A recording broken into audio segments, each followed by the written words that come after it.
नमस्कार मित्रों, मैं मनीष मिश्रा आप सभी का एक बार फिर से एडवांस क्लास द लर्निंग के यूट्यूब चैनल पर स्वागत करता हूं। मित्रों चलिए आज हम गणित की दूसरी कक्षा में प्रवेश करते हैं। हमारी ये दूसरी क्लास होगी, दूसरा लेक्चर होगा हमारा ये। और चलिए हम लोग देखते हैं कि हम लोग अभी तक क्या सीख चुके हैं। जैसे आपको शायद एक या दो जो भी लेक्चर मिला हो उसमें हम देखते हैं अभी हम लोगों ने क्या सीखा। चलिए थोड़ी सी उस पर नज़र डालते हैं। जैसे हम लोगों ने अंक सीखा, अपर डॉट और लोअर डॉट। चलिए अपर डॉट पहले लिखते हैं।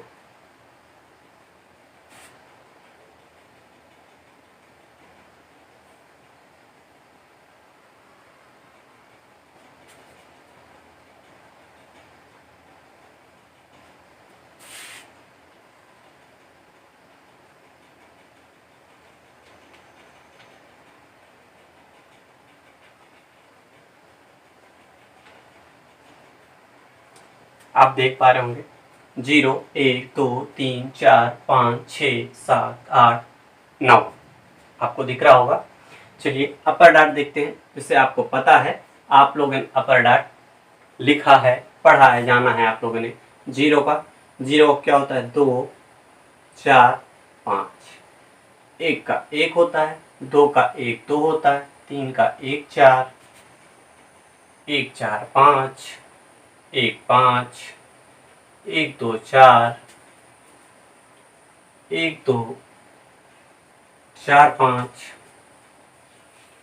एक दो पाँच, दो चार। आप लोगों ने ये देखा, ये अपर डॉट है। आप लोग शुरू से पढ़ते आ रहे हैं इसको, आपको पता है ये कहाँ यूज किया जाता है। ये अंक लिखने में यूज किया जाता है। जैसे हम गिनती लिखते हैं या कोई भी अंक लिखते हैं या संख्या लिखते हैं या डेट ऑफ बर्थ, सन वगैरह कुछ भी लिखते हैं तो वहाँ पे ये कोड हम यूज करते हैं। चलिए इसी के नीचे हम लोअर डॉट लिखते हैं।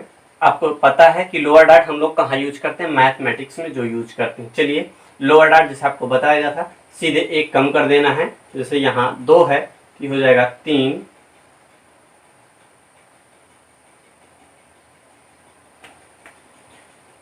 कम कर देना है, हो जाएगा 3, 4 है तो 5, 5 है तो 6।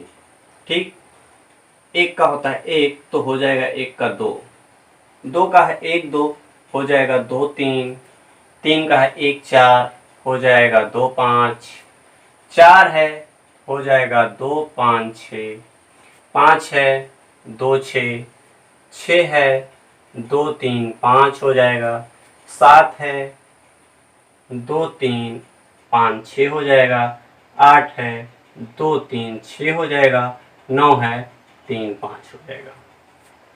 आप समझ पा रहे होंगे ये हमारी लोअर डॉट है जो कि हम मैथमेटिक्स में यूज करते हैं, और ये अपर डॉट है जिसे हम लोग अंक लिखने में या संख्या लिखने में, डेट ऑफ बर्थ लिखने में यूज करते हैं। मित्रों इतना हम लोगों ने शायद पढ़ चुका, इसके बारे में हम लोग जान चुके हैं। चलिए अब हम जानते हैं हमारी कुछ गणित में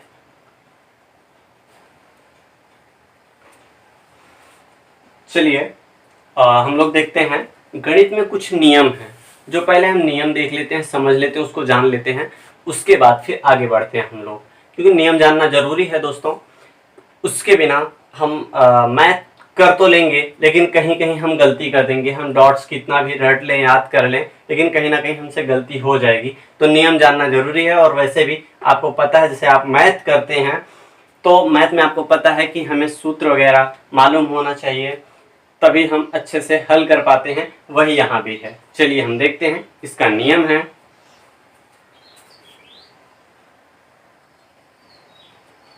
चलिए आपके सामने नियम लिखा गया है। अभी 2 नियम है, इसके आगे भी है। चलिए हम लोग इसको समझने की कोशिश करते हैं। पहला क्या लिखा है? ब्रेल में संख्या या अंक लिखने के लिए ब्रेल की निचले 4 बिंदुओं का प्रयोग करते हैं। क्या? ब्रेल में संख्या या कोई अंक लिखने के लिए ब्रेल की निचली 4 बिंदुओं का प्रयोग करते हैं। किसका प्रयोग करते हैं? निचले 4 बिंदुओं का प्रयोग। चलो यहां समझते हैं हम लोग। 1 2 3 4 5 6 यही होता है ना? 1 2 3 4 5 6 आप लोग समझ पा रहे होंगे बहुत अच्छे से, है ना? ये उभरा हुआ डॉट है, 6 के 6 उभार दिए हमने। दिख रहा है या और थोड़ा इसको, चलिए अब दिख रहा होगा, अब दिख रहा होगा। चलिए इसको समझते हैं। क्या आपको तो पता है एक सेल में 6 डॉट होती हैं, जो कि ऊपर से 1 2 3 फिर दाहिनी तरफ 4 5 6, ये क्लियर है। लेकिन यहाँ कहा क्या जा रहा है कि निचले 4 बिंदुओं का प्रयोग करते हैं। निचले 4 बिंदुओं का प्रयोग किसका? ये है नीचे की 4 बिंदु, ठीक है। हम लोग कहते क्या हैं, आप डेली सुने होंगे, यही सुनते आए होंगे जब से मैथ ब्रेल आप कर रहे होंगे, तो कि लोअर डॉट में मैथ किया जाता है। क्या? लोअर डॉट में किया जाता है। तो लोअर डॉट का मतलब यही है कि हम निचले जो बिंदु हैं उनका ही प्रयोग मैथ में करते हैं। यही होता है हमारा लोअर डॉट, कि जो नीचे के डॉट्स को यूज करते हैं हम, ठीक है। और इसमें एक चीज थोड़ा सा छूट गया है, मैं ऐसे ही बता दे रहा हूँ, वो जरूरी नहीं है, जो कि आपको सरल शब्दों में लिख दिया हूं जिससे आप बहुत आसानी से समझ सकें, और ये समझना भी बहुत जरूरी है। यहां पे आपको बताऊं कि छूटा है जो है कि ब्रेल में संख्या अंक लिखने के लिए ब्रेल की पंचम पंक्ति या निचले 4 बिंदुओं का प्रयोग किया जाता है। यही है यहां पे, ठीक है।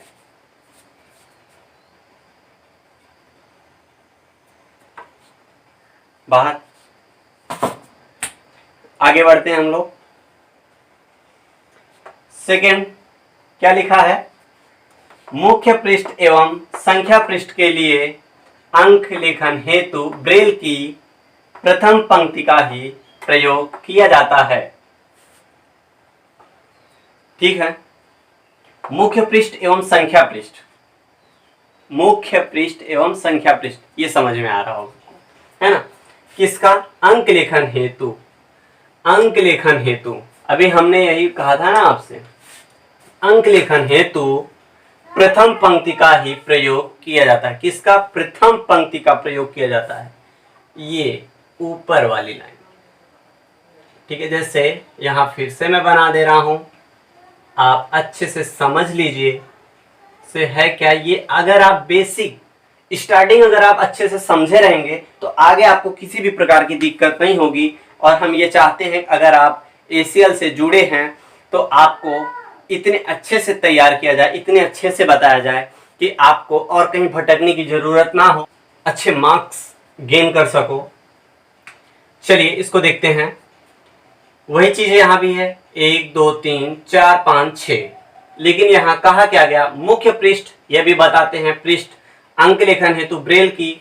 यहां समझते हैं कौन क्या लिखा है? प्रथम पंक्ति। क्या? प्रथम पंक्ति का प्रयोग करते हैं, ठीक है। ये है हमारी प्रथम पंक्ति, ठीक है। जैसे हम जो भी डॉट लिखते हैं ये लोअर में हम नहीं आ रहे हैं, यहाँ सेकेंड से लोअर लिया जा रहा था, यहाँ फर्स्ट से सेकेंड तक अपर लिया गया। ये अपर डॉट कहलाती है और ये लोअर डॉट कहलाती है। इतना आपको क्लियर हो गया होगा। चलिए यहां देखते हैं, जैसे हमें 9 लिखना है, 9 का क्या होता है? यही होता है ना, ये होगा क्या? 2 4। हमें मान लीजिए 6 लिखना है, 1 2 4 है कि ऊपर वाली बिंदु को, जो ऊपर होती हैं 1 और 4 को शामिल करके चला जाता है। और लोअर में क्या होता है? लोअर में जो है नीचे के 2 3 2 और 5, 2 5 को लेके चला जाता है। 2 5 के नीचे आ जाते हैं और यहाँ 1 2 4 5 को लेके चला जाता है। इतना आप समझ पाए होंगे। चलिए आगे बढ़ते हैं हम लोग।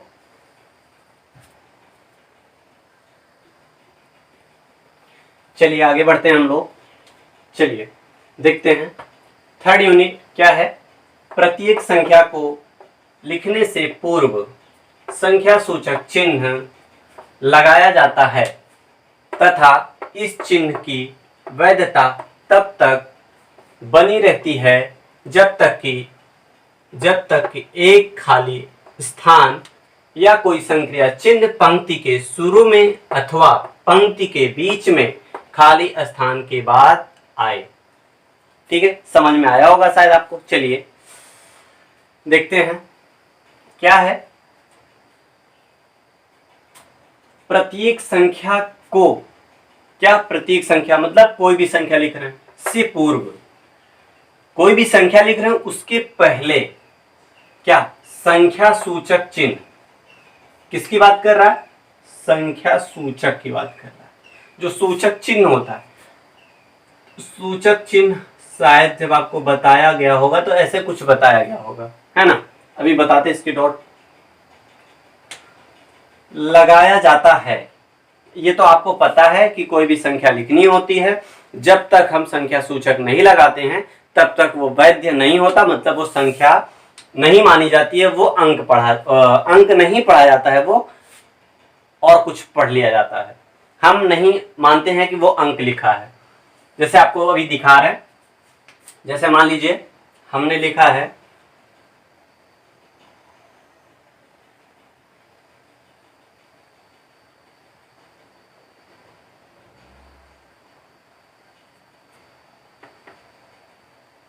क्या है ये 2 4 5 1 2। ठीक है, 2 4 5 किसका होता है?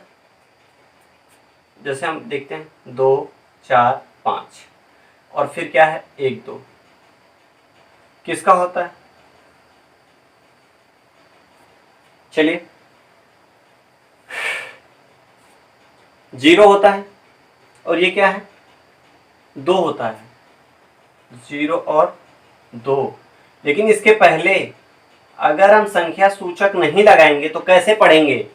तो इसको हम क्या पढ़ लेंगे?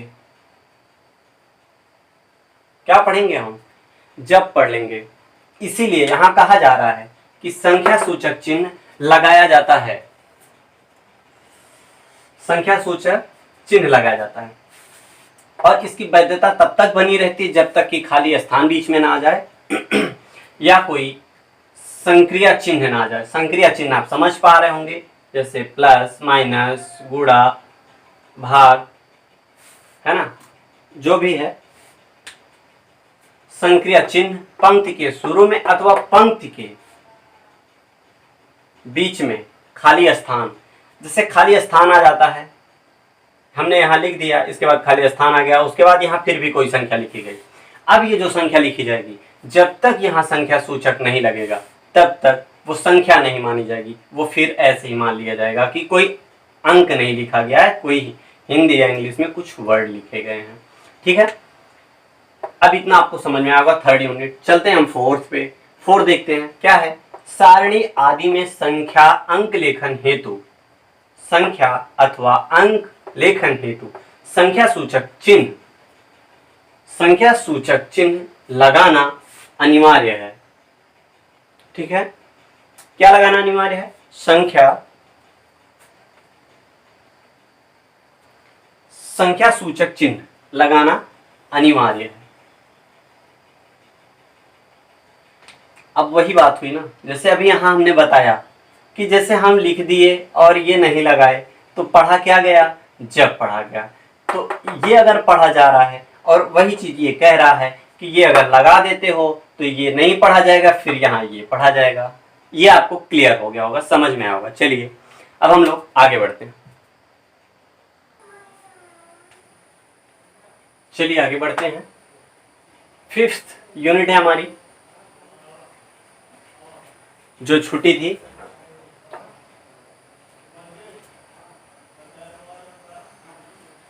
ये लास्ट यूनिट है हमारी, आपको दिख रहा होगा। चलिए देखते हैं 5th यूनिट क्या लिखा है। गणितीय सामग्री को ब्रेल में लिखते समय, किसको?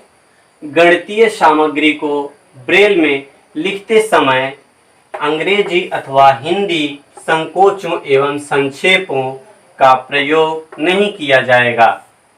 ठीक है, समझ में आ रहा होगा कि गणित में हम लिख रहे हैं जब, तो वहां हिंदी और अंग्रेजी का प्रयोग, उनके संकोचों या संक्षेपों का प्रयोग नहीं करेंगे, उनका हमें प्रयोग नहीं करना है गणित में। चलिए आगे बढ़ते हैं और आपको एक महत्वपूर्ण जानकारी देते हैं गणित के बारे में, उनको जान लें, उसे जान लें, उसके बाद फिर हम आगे बढ़ते हैं। उसके पहले मैं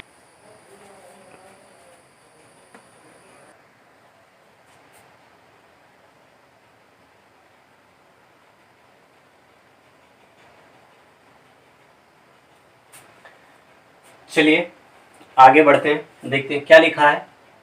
अब्राहम नेमेथ क्या है, चलिए हम लोग देखते हैं इसको। क्या अब्राहम नेमेथ गणितीय ब्रेल डॉट और विज्ञान ब्रेल डॉट के जन्मदाता अब्राहम नेमेथ जी हैं। कौन है? अब्राहम नेमेथ, अब्राहम नेमेथ जी हैं। गणित और विज्ञान, गणित और विज्ञान के अब्राहम नेमेथ जी हैं। मैं एक चीज कहना चाहूंगा कि दोस्तों, ये वीडियो अगर आपको अच्छी लग रही हो, पसंद आए, तो लाइक और कमेंट जरूर करें। और एक चीज कमेंट में आप जरूर लिखें, क्या अब्राहम नेमेथ को आप पहले से जानते थे और ये चीज जानते थे कि गणित और विज्ञान के जन्मदाता अब्राहम नेमेथ हैं, लुईस ब्रेल जी नहीं हैं, अब्राहम नेमेथ हैं। क्या आप जानते थे? कमेंट बॉक्स में आप जरूर लिखें। आगे बढ़ते हैं। इनका जन्म 16 अक्टूबर 1918 में हुआ था। कब हुआ था? 16 अक्टूबर 1918 में। कहाँ हुआ था? न्यूयॉर्क में। ये न्यूयॉर्क के निवासी हैं। और हमारे लुईस ब्रेल जी पेरिस के निवासी थे। अब्राहम नेमेथ यह जन्म से दृष्टिबाधित थे। क्या थे? जन्म से दृष्टिबाधित थे। हमारे लुईस ब्रेल जी 3 साल की अवस्था में अपनी आंख खोई थी, ये जन्म से ही अपनी आंख खो दिए थे।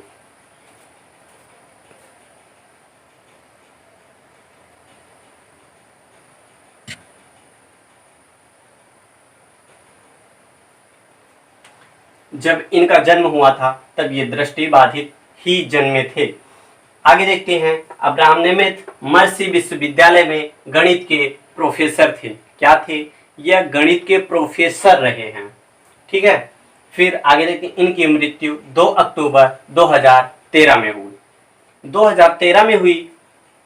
अब एक चीज देखिएगा, 2 अक्टूबर को जन्मे थे, 2 अक्टूबर को इनकी डेथ हुई है और ये 16 अक्टूबर को जन्मे हैं। माह वही है इनका। और यहाँ आप जानते होंगे 4 और 6 जानते होंगे बहुत अच्छे से। 4 जनवरी और 6 जनवरी। 4 जनवरी को हमारे लुईस ब्रेल जी जन्मे थे और 6 को इनका देहांत हुआ था। और ये इस टाइम हम डिप्लोमा ही कर रहे थे, तो मैं न्यूज़पेपर में पढ़ा था कि अब्राहम नेमेथ जी का देहांत हो गया है।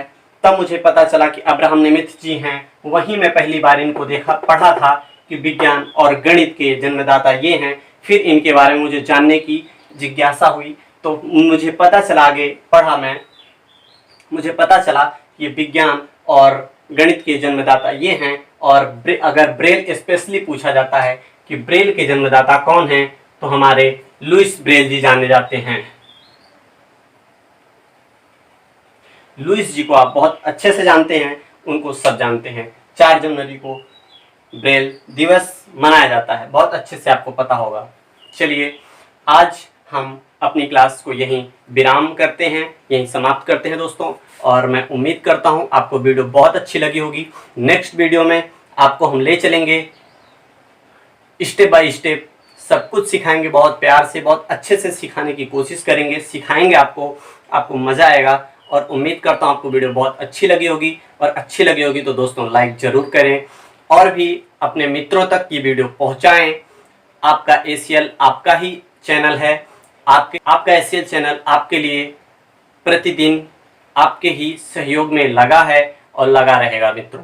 बस उम्मीद करते हैं आप लाइक ज़रूर करेंगे। लाइक और कमेंट से हमें एक मोटिवेशन मिलता है दोस्तों, जिससे हमें और अच्छा करने की इच्छा होती है। और मुझे पता चलता है कि आप हमारे सामने बैठे हैं तो पढ़ाने में और अच्छा लगता है।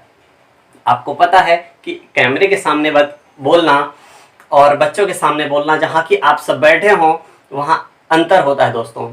तो मैं चाहूँगा आप कमेंट और लाइक ज़रूर करें। मिलते हैं अगले वीडियो में। नमस्कार दोस्तों।